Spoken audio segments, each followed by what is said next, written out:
Senator Peters and Senator Stabenow introduced some new proposed legislation, which is very interesting because it influences the way this issue could potentially go. So you may be aware that I think it's almost 10 years ago that in Michigan, we banned oil and gas drilling in the lake bed itself. And so Senator Peters and Stabenow started thinking about what that meant, and they started thinking about what it would mean if crude oil was transported on the Great Lakes again. And they decided to introduce this ban on shipping crude oil. That would have a very dramatic effect on the alternatives analysis at the task force. Now, what is the tough part is pipelines, it turns out, they're the safest way to transport oil. You know, we've seen these, they call them bomb trains because the railroad has turned out to be a very dangerous way for transportation, particularly in large cities like Chicago or Philadelphia and elsewhere.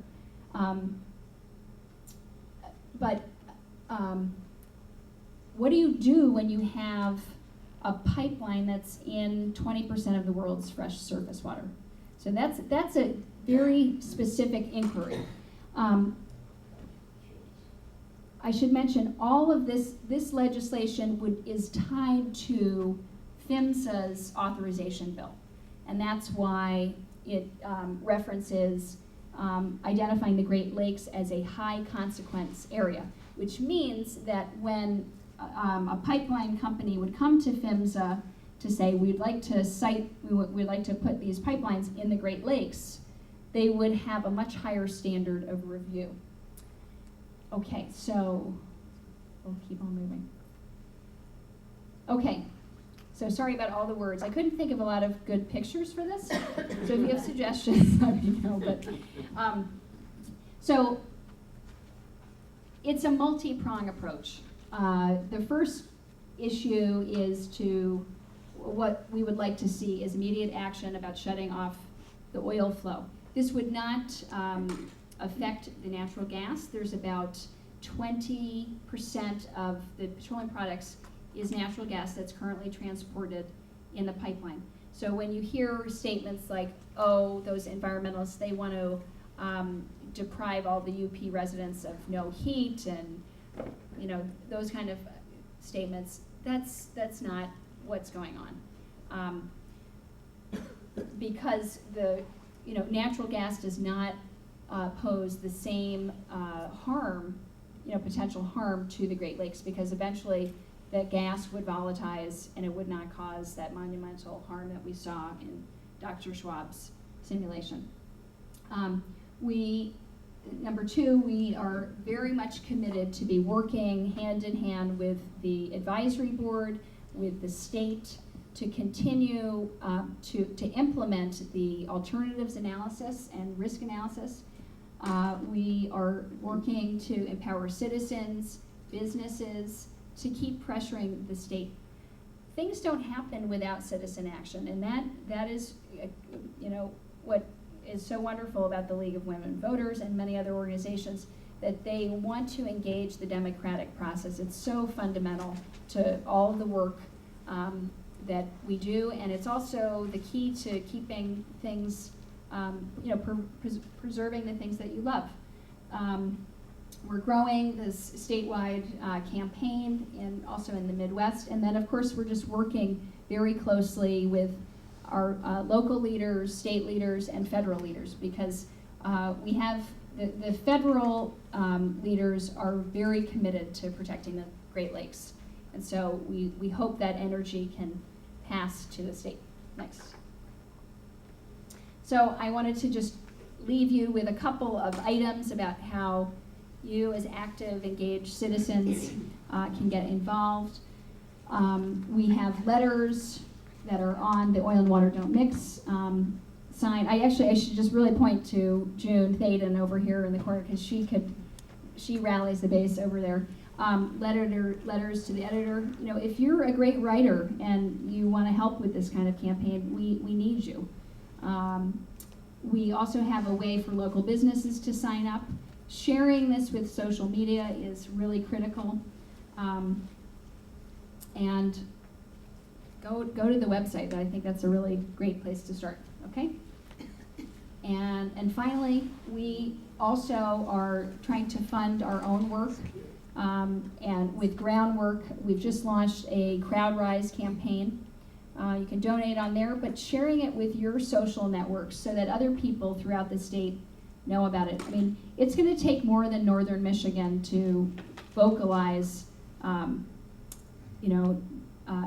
dissent and grave concern about this. So anyway, I'm going to leave it there, and I will welcome questions, and I'm going to leave time for Tom also.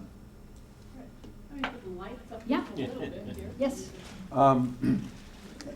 As a possible compromise in sort of, well, to force Enbridge to shut down the pipeline, of course they're going to want to build another one. What about a really good pipeline that goes right attached to the bottom of the Mackinac Bridge so that you can see very plainly if something's going haywire? Right. You know, one of our engineers, Gary Street, actually looked at that issue, and he was just looking at the weight and the design and said, just on very kind of, back of the envelope calculations, did not feel comfortable that that would be a viable option. Okay. Yeah. National Environmental Policy Act. I Yes. actually drafted the guidelines back in the early 70s. Wow. At CEQ. And I know that this was done before that, but is there Yes. any way that it could be by special legislation or something to come under the National Environmental Policy Act and have an environmental impact analysis done? We've thought about that. What we were, it's a great suggestion. And we were going to actually have to talk offline also, but one thing I didn't mention is that 2 years after this pipeline was built, Michigan created the Great Lakes Submerged Lands Act, which was a clear procedure for private companies and private interests to approach the state of Michigan and to use bottom lands in ways that would not impair that public resource. So last year, all last year, we had asked the state of Michigan to use their existing law because it doesn't grandfather in old pipelines or anything like that. And it really it was very clear to do that because it would provide a public process for people to make suggestions and input. But unfortunately, the state of Michigan did not, I think they were very concerned about retroactivity issues, which you alluded to with NEPA as well. And they decided that the only way that they could take action was to look at their easement itself, which is under public trust law. And so one of the issues that we've been really focused on are what are the potential violations? There are many I haven't even gone into it, but there's supposed to be anchors every 75 feet. We don't believe there are, I'm sorry, you cannot have an unsupported structure. You have to have some kind of support every 75 feet, and they don't have that, just as one of the things. But our engineers have talked about the wood slats and other things. But How about the Great Lakes Water Quality Agreement? it is another is possibility. there some way of using that?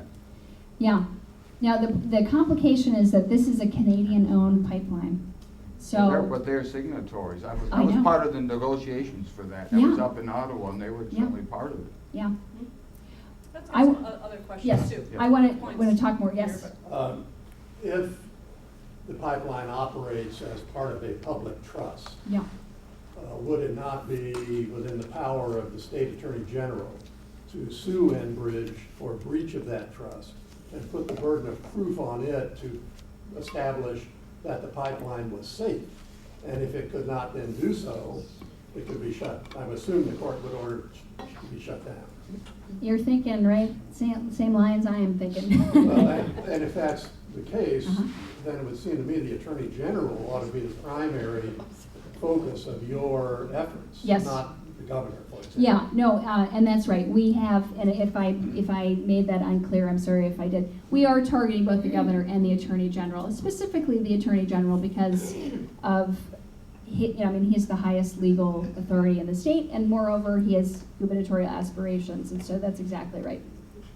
Yes, I want to address the issue with the trains. yes, And it's my understanding that one of the problems with the trains is that they're very, very old and they're not regulated properly. And that more and more oil is being transported than ever before. And this is the reason why we have the issue with them exploding or whatever happens.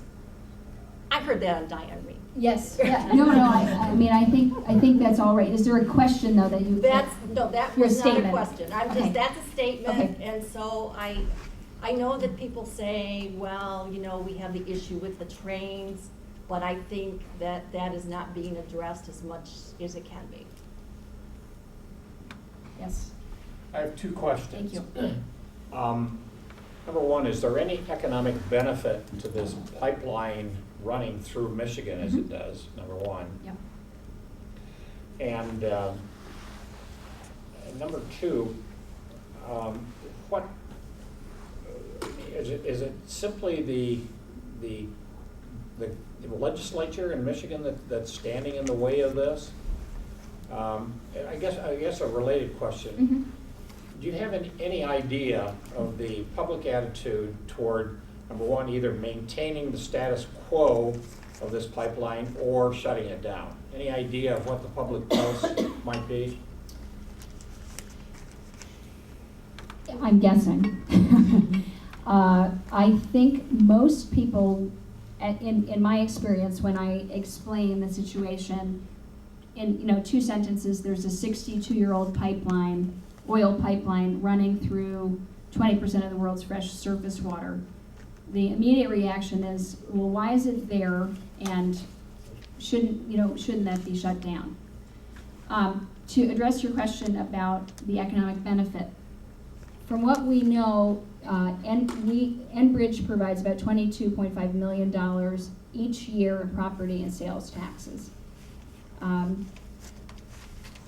I think wagering that versus, I'm not saying good or bad, I'm just. yeah, no, it's a very important question. Michigan has about 800,000 jobs that are tied to Great Lakes water. It's about $54 billion. So I would argue you have to put $54 billion against 22.5 million on an annual basis. Wouldn't it behoove you to find out really the public attitude through survey or something? And if this were known, might the politicians' attitudes change? Yeah, no, it's a great idea.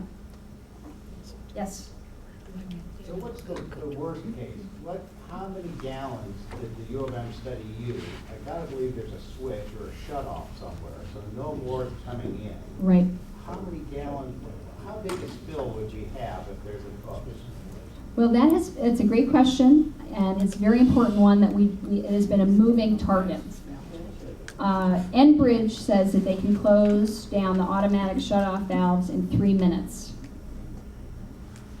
I don't know. What is the impact also on the line upstream when the oil's moving through the line about 10 to 15 miles an hour?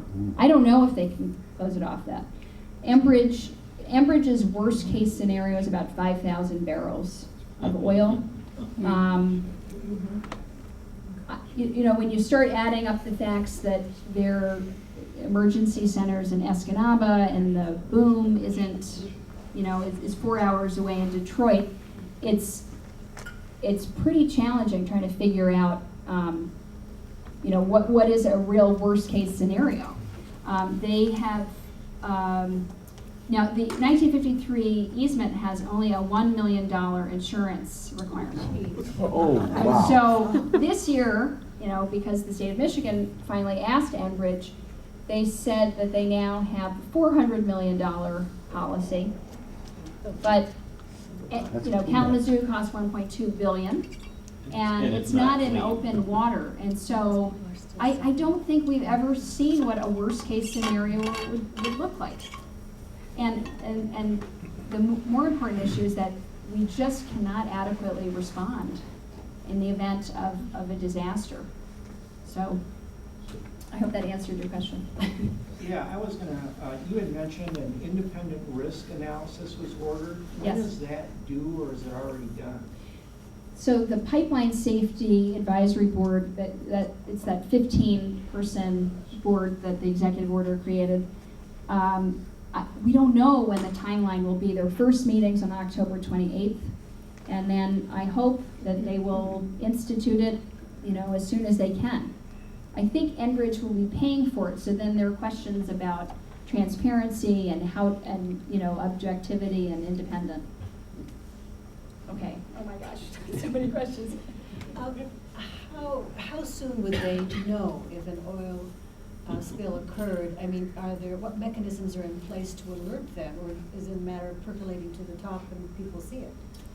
Yeah, Pipeline pressure drops is one of the things they say. yes, yes, yeah, and there are, well, you know, bells and whistles that are part of their emergency system. And we assume then if they know it instantly, or? You know, I don't know if it's instant, but the pressure would drop, and then, but the question is, you know, how much is released at that point? What did it take? So long for Kalamazoo River then. Yeah. Yes. What do the structural engineers estimate as the longevity of this pipeline? In other words, what's the end period when it either has to be removed, stopped, or replaced? Mm-hmm. What's the end? Well, again, there has not been a lot of transparency from Enbridge. Enbridge now says that it will last 200 years or more. We have interviewed one of the surveyors back in 1952-53 who says he remembers it was going to last 50 years. So there's no end of life document or anything that we are aware of. The problem with pipelines in general is that it is very difficult to predict when they're going to break. It is absolutely true that the safety and the technology has gotten a lot better. They have this inline inspection tool where they use what they call a smart pig that essentially does an MRI in the inside of a pipeline to look for those abnormalities. But you know, these same arguments, we've heard this in Santa Barbara, we've heard this, you know, in Yellowstone, and you know, there was a what was it? The other, I think it was in Alberta. It was a brand new pipeline, and it ruptured and broke. And so corrosion doesn't happen at a normal rate. You know, it's not like, you know, I don't know, I can't think of another parallel. But it's difficult, and particularly underwater. But we do know that there are natural corrosion rates that happen annually, and when you just do the calculations for those annual natural corrosion rates, it becomes alarming because there's a safety factor that is affected. And that's the kind of information we're dying to know, but we don't have access to. Would you please clarify, is the campaign for the removal of the pipe or simply the shutdown of the pipe? The shutdown of oil right now. That's what we're focused on. So NGLs can, yes, natural gas can liquids. still run through it. Yes. And you have calculated that's at low risk should that rupture because it evaporates. Yeah. Is there Canadian support for shutting it down? Where are the Canadians in this process? Do they just say it's going to us and never mind, or? I think we need to have a better finger on the pulse about where the Canadians stand on it. I think you would have a very mixed perspective, you know, the Harper government versus, you know, we certainly have allies in Canada because the First Nations have fought the Enbridge pipelines out to the Pacific. So I think you're right. I think the Canadians should be very concerned about this issue too, because even though this pipeline is in the only U.S. Owned lake, if you will, it would have tremendous ramifications for the rest of the Great Lakes. Okay, Don, and then the fellow over here, and then maybe one more. So we have 3 hands up right now, so at least those 3, and then we'll see where we are time-wise. So Don, that way, and then back there. This is a comment. Yes. I think the wells are the weak links in the chain, or the pipe. Right. Yep. No, that's right, and they happen every 40 feet. Yeah. Yep. Right. And it's not, one quick thing, it's not a side seam construction, like Kalamazoo, so it's, what do you call it? Round, Yeah, it's round. Yes. Circumferential. Yes, Yeah. Yes, Something that's what like it is. that. And then, so they're wells every 40 feet. Yep. What are wells? We don't know what you're talking about. Oh, I'm sorry, a weld? So, Weld. weld, Yeah. I'm sorry, weld, W-E-L-D-D, yeah. Okay. Yeah. Okay, I just have a question. Sure.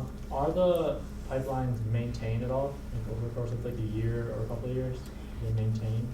Yes, they do, Enbridge does increase, I think they've done a lot more maintenance than they have in past years, given the interest in it. They run, I don't know how often they run that smart pig, but I think every year or 2. And those inspection reports and maintenance reports will go to the federal pipeline agency, PHMSA.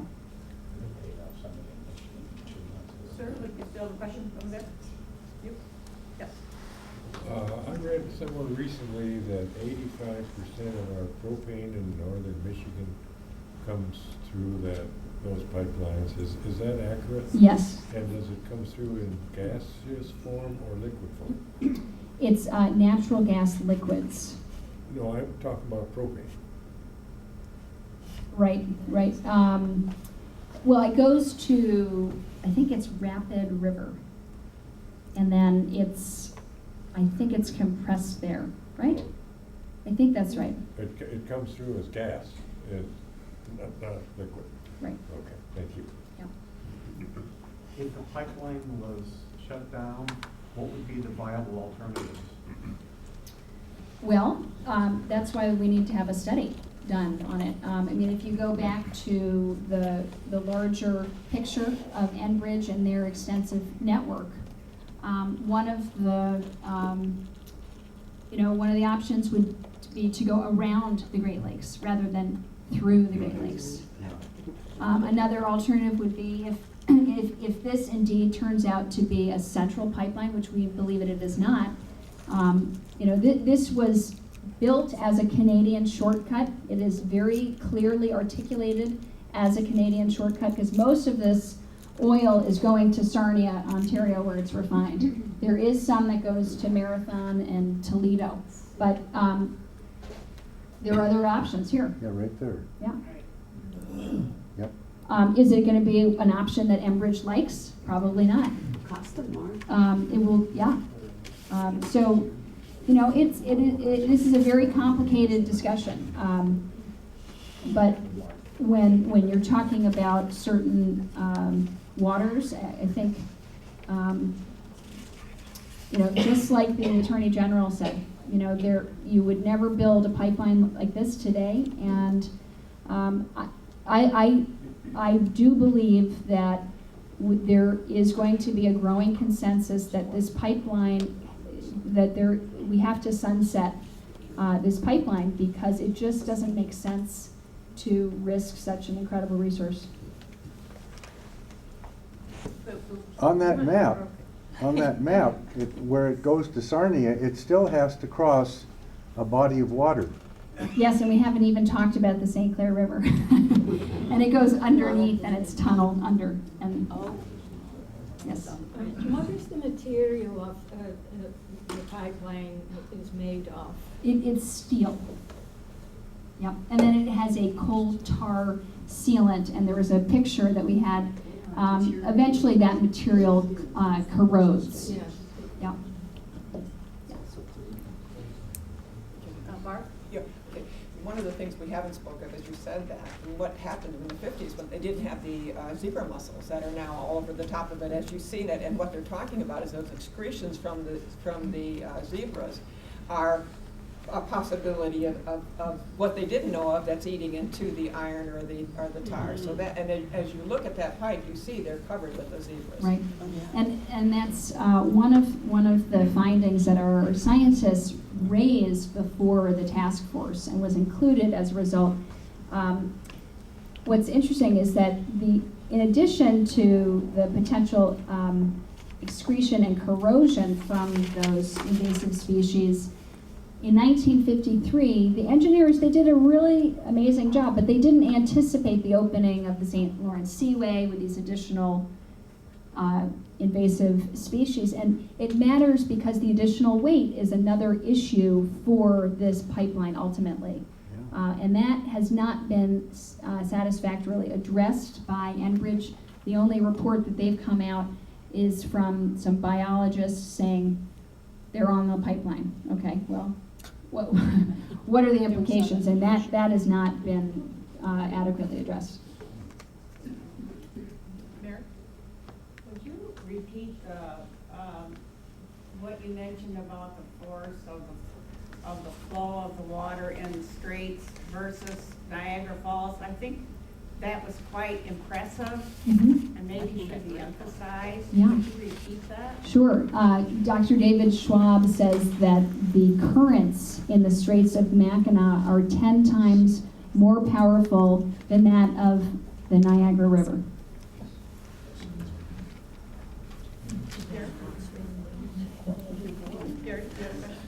Yeah, the Kalamazoo River, has it been signed off as it's completely clean? I mean, you're given a figure like it's done, but I don't think it's done. I think that's a subject for debate. I think, Enbridge says they're done. I think the residents, the difference between the heavy tar sands and this light crude oil is an important distinction because when it sinks, exactly, and so it's like molasses. And during that spill, what I understand from the first responders, you have about 12 hours to use conventional booms to collect that oil because the VOCs, the volatile organic compounds, will volatilize and literally evaporate. And then the heavy viscous sinks and coats. Again, who's standing in the way of this? Who's standing in the way of this? It's getting something done, yes. I would argue that the state of Michigan has not, the Attorney General and the Department of Environmental Quality and Department of Natural Resources. And the governor. And the governor. Those 4 individuals. He's gonna fix it. I was just going to make a comment. My husband and I were on the Kalamazoo River near Battle Creek in May, and they have a large sign about as big as the blue area there that tells you what to do when you come off that river. Wash your kids, wash your dogs, wash your hair, wash your hands. Really quite a few precautions that they advise you to follow. I think we're going to end at this point. Thank you. Thank you, Liz.